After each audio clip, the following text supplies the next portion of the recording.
Punchline sur CNews et Europe 1. 18h-19h, Thierry Cabane.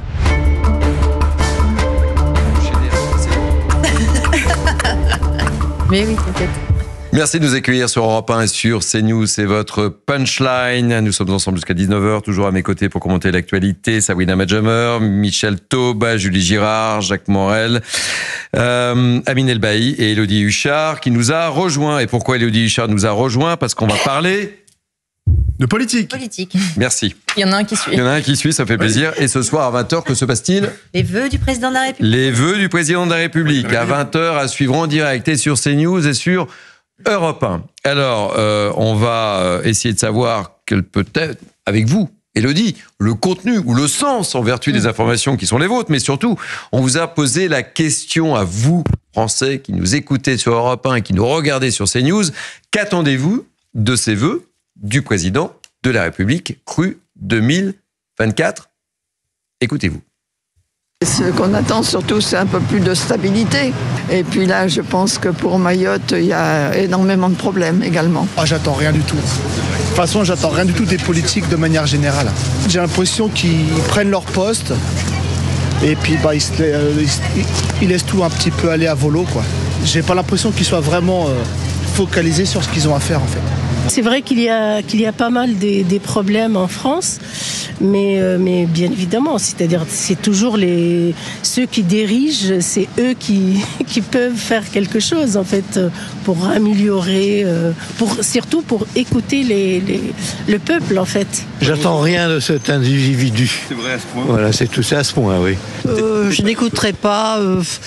Je crois que les politiques, on en a un petit peu assez. On ne croit plus au Père Noël. Voilà, et voilà vos attentes. Ça a le mérite d'être clair. On va commenter, et je vous attends là-dessus, mes amis, mais qu'est-ce qu'on sait sur le contenu de cette intervention? Parce que c'est toujours les dernières informations, Élodie Huchard. Je n'ai pas le texte, si c'est votre question. J'essayais, voilà. Vous voyez, j'essayais, mais je sais que vous avez des informations. Ce sont donc les 8e vœux du président de la République et que le président veut adopter, nous dit-on, un rôle un petit peu particulier, c'est-à-dire prendre un petit peu de hauteur et revenir finalement à une certaine logique de notre Constitution, c'est-à-dire que le président préside et que le Premier ministre gère plutôt le quotidien du pays.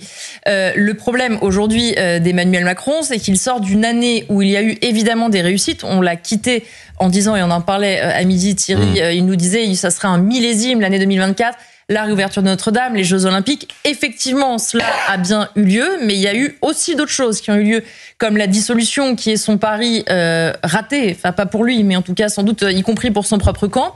Il y a aussi des attentes des Français, notamment concernant le pouvoir d'achat, concernant la sécurité, des attentes qui n'ont pas forcément été entendues, ou en tout cas qui n'ont pas trouvé de réponse. L'avantage pour le président ce soir de prendre un peu de hauteur, c'est qu'il sait très bien qu'il n'a pas de majorité à l'Assemblée. Il sait très bien que les moyens et surtout les caisses de l'État sont vides. Donc faire des promesses très concrètes, en fait, ça ne pourra pas marcher. Donc c'est aussi cette volonté de prendre un petit peu de hauteur, de faire forcément le bilan. Ça sera intéressant de voir comment il juge le bilan politique surtout et institutionnel. Qu'est-ce qu'il dira notamment de la dissolution? Est-ce qu'il en parlera ou pas? Est-ce qu'il continuera de dire que finalement les Français et les commentateurs n'ont pas bien compris ce qu'il avait voulu dire? On rappelle que la volonté de la dissolution, c'est de trouver un gouvernement qui ne soit pas renversé au moment du budget. Il y a eu dissolution, il y a eu un gouvernement renversé au moment du budget. Donc le pari était assez raté. Et puis effectivement, c'est la volonté d'avoir un président qui reprend un petit peu de recul pour peut-être prendre un petit peu moins les coups aussi. Et demain, on regardera le chiffre d'audience. C'est important. C'est aux alentours de 10 millions, me semble-t-il. Oui, après, on a aussi les Français qui, à cette heure-là, sont à table, mettent la télé. Ça, c'est pas parce que la télé est terminée qu'elle est regardée, mais c'est une petite variante. C'est vrai, vous avez raison. Allez, et on parlera d'un sondage juste après, de la cote de popularité d'Emmanuel Macron. Votre retour et les uns et les autres sur l'état d'esprit des Français. Je commence avec vous, Michel Taube. Moi, j'aimerais remettre en regard les informations.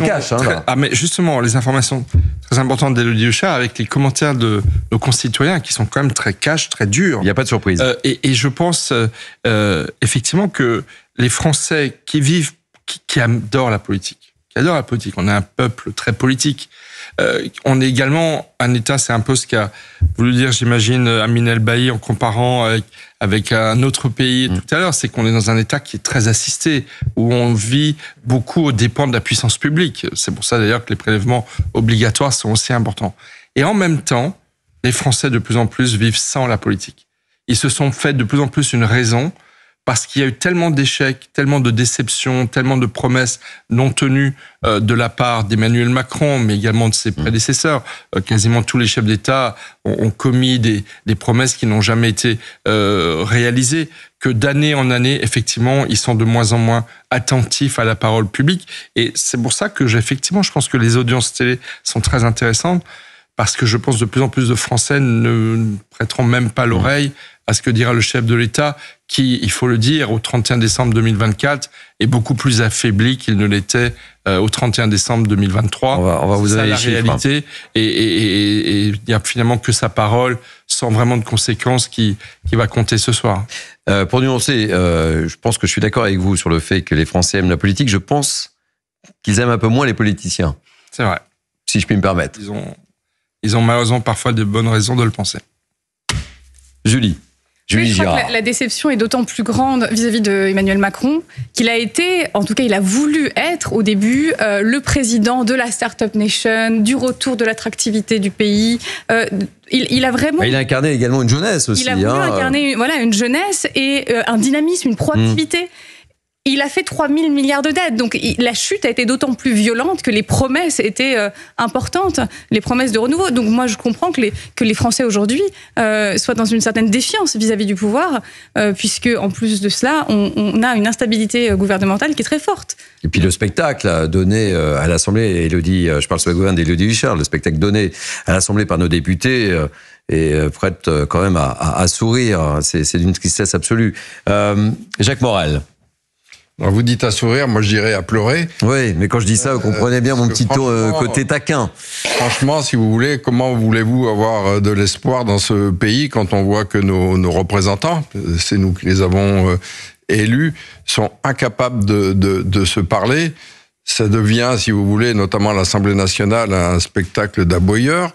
Et ces gens-là, même quand on les sort de l'Assemblée nationale, il y a une chaîne concurrente à vous là qui les a rassemblés pour faire des réunions le soir, ils reproduisent exactement le parce qu'on est au spectacle, Jacques Morel. On est au spectacle, vous savez. On est à l'heure des réseaux sociaux. En fait, il y a un spectacle à l'Assemblée nationale et puis on le retrouve immédiatement sur tel réseau. Oui, mais ce spectacle, il en sort quoi? Il en sort que... mais la politique n'en sort pas grandi, je suis d'accord. Le Premier ministre est obligé de déposer au bout de 3 mois... Le deuxième Premier ministre va sûrement avoir des difficultés pour être plus performant. Mais je pense que ce spectacle des parlementaires, les gens n'attendent pas ce spectacle. S'ils veulent aller au spectacle, il y a de très bons spectacles à Paris et dans les grandes villes. Celui de l'Assemblée nationale et de nos écrans de télévision, c'est lamentable. Pas de respect, les gens se coupent la parole. Le journaliste qui les avait rassemblés, il a passé son temps à faire la police, c'est-à-dire à leur dire on va vous couper votre micro, laissez parler votre voisin, vous avez dépassé votre temps de parole. Il n'y a aucune discipline, donc qu'est-ce qu'on peut attendre, si vous voulez, de ces brouhahas et de ces non-réflexions? Les gens ne travaillent pas, en fait. Et vous n'évoquez pas le code vestimentaire, qu'on a accessoirement oublié. Accessoirement. En plus. Amin El-Bailly. Spectacle pour les enfants à l'école quand on leur demande d'être disciplinés avec leurs professeurs. Quel modèle ils ont devant eux tout à l'heure. Vous avez raison, Jacques Morel. Amin El-Bailly. Les Français ont compris, on l'a vu tout à l'heure à travers les interviews dans ce reportage, ils ont compris qu'ils votaient pour des élus qui n'ont plus le pouvoir. Ils ont compris que l'Agence régionale de santé, ils ont compris que la Haute Autorité pour la santé, ils ont compris que les hauts fonctionnaires avaient plus de poids que les politiques. Ils ont compris que l'administration tournait malgré des remaniements à répétition, malgré des motions de censure, malgré une dissolution de l'Assemblée nationale. Ils ont compris que le politique n'avait pas nécessairement l'envie d'agir. Que va dire ce soir Emmanuel Macron aux Français? Très sincèrement, moi je me mets à la place des retraités qui écouteront le président de la République, qui ont le sentiment d'avoir donné 40 ans, 43 années de travail pour rien. Et les agriculteurs. Les agriculteurs. Mais prenez l'exemple des retraités qui gagnent l'équivalent de 1 000 € par mois pour avoir travaillé pendant 40 années au service de notre pays et qui voit tous les jours, chaque année, défiler des clandestins à qui on offre de manière inconditionnelle à la fois l'hébergement d'urgence, mais aussi l'ASPA. C'est l'allocation de solidarité pour personnes âgées, qu'on appelle vulgairement le minimum vieillesse, qui représente, sans aucune contrepartie, également 1 000 € par mois. Vous voyez cette injustice sociale. Comment voulez-vous, face à ces injustices politiques, fiscales et sociales, comment voulez-vous redonner de la confiance aux Français ? Comment voulez-vous redonner de la confiance aux Français face à l'état d'insécurité, face à l'immigration incontrôlée, lorsque vous voyez que les dépenses de sécurité sociale avec l'AME couvrent une palette de soins beaucoup plus large qu'un certain nombre de retraités qui n'ont même pas suffisamment de moyens pour payer à la fin de l'année leur mutuelle, qui d'ailleurs va augmenter en 2025. Donc très sincèrement, je me mets à la place des Français et je les comprends. On n'a rien à attendre de ces allocutions présidentielles. Rien. Avant de vous donner la parole, Sabrina Medjemer, la cote de popularité, vous l'évoquiez, on a un sondage IFOP pour le journal du dimanche que David Poujol va vous afficher. Regardez la cote de popularité d'Emmanuel Macron en décembre 2023. Total des mécontents 68 et en décembre 2024, total des mécontents, on est passé à 76. Oui, en fait, on rejoint une cote de popularité pour Emmanuel Macron qui était celle à peu près qu'il avait au moment des Gilets jaunes, qui était évidemment considérée comme l'une des pires crises pour le président de la République. En fait, c'est pas étonnant ces résultats parce que on se demandait si les Français s'intéressaient ou pas à la politique. En réalité, les Français suivent la politique. Ouais, c'est ce que disait Michel. Oui, dans l'un des sondages du JDD récemment, les Français citent comme première erreur de François Bayrou le fait qu'il soit allé au conseil municipal de Pau au lieu de rester à Paris pour la cellule de crise. Signe que les Français, quand même, ont une connaissance assez pointue des faits politiques. Et pour les Français, Emmanuel Macron est jugé responsable et comptable du bilan. Alors, le président ne peut pas tout seul, hein, évidemment, mais à la fois d'un bilan qui, selon eux, n'est pas assez satisfaisant sur leurs conditions de vie, et Emmanuel Macron est surtout jugé responsable de la dissolution, de cette volonté d'abord de redonner la parole aux Français pour ensuite faire des combines entre les deux tours pour que la parole, on la redonne aux Français, mais pas trop quand même.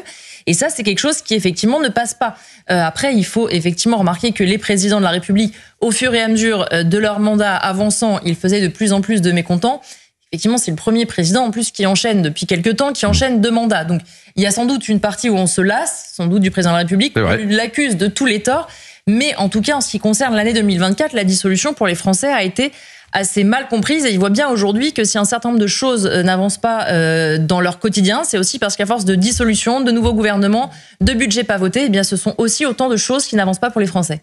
Sabrina Medjemer, juste avant le flash de 18h30. Alors, il y a un plébiscite très fort chez les Français qui est lié au pouvoir d'achat. Et les mandats d'Emmanuel Macron ont été largement étrillés par une violence politique liée à ce sentiment de dépossession, à la fois économique et à la fois identitaire. C'est-à-dire que les premières violences politiques qui ont émaillé le mandat d'Emmanuel Macron étaient celles des Gilets jaunes. Et ensuite, nous avons eu celle des agriculteurs. Pourquoi ? Parce que, et là, le président de la République n'en est pas le comptable, c'est que la France, la classe dirigeante française, a abandonné littéralement son outil productif et a fait place à une société de consommateurs et d'unités interchangeables. Tout à l'heure, vous parliez d'état thérapeutique et du manque de croissance. Amine rappelait les chiffres de la dette publique à plus de 3 300 milliards. C'est une perfusion, une volonté de perfuser le peuple français sur la base de ses dépenses publiques en omettant le travail de production et donc la création de richesses et donc la croissance et donc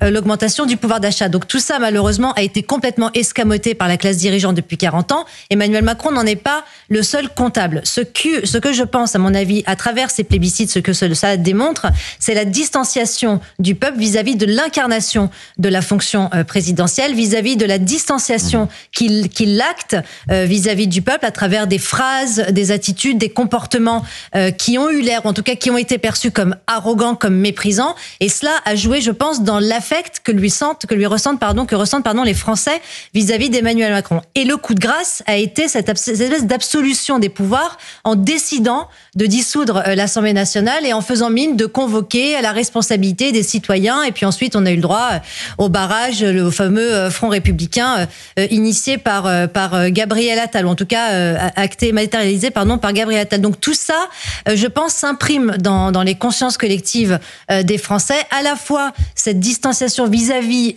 des peuples et du peuple et de la crise sociale et économique qui est la nôtre, et à la fois cette incarnation-là, cette posture de la fonction qu'il a de président de la République complètement à rebours des espérances des Français, et malheureusement pas simplement des Français, ça se voit même également, sur le plan international. On parle de crise économique, on peut parler également de crise diplomatique.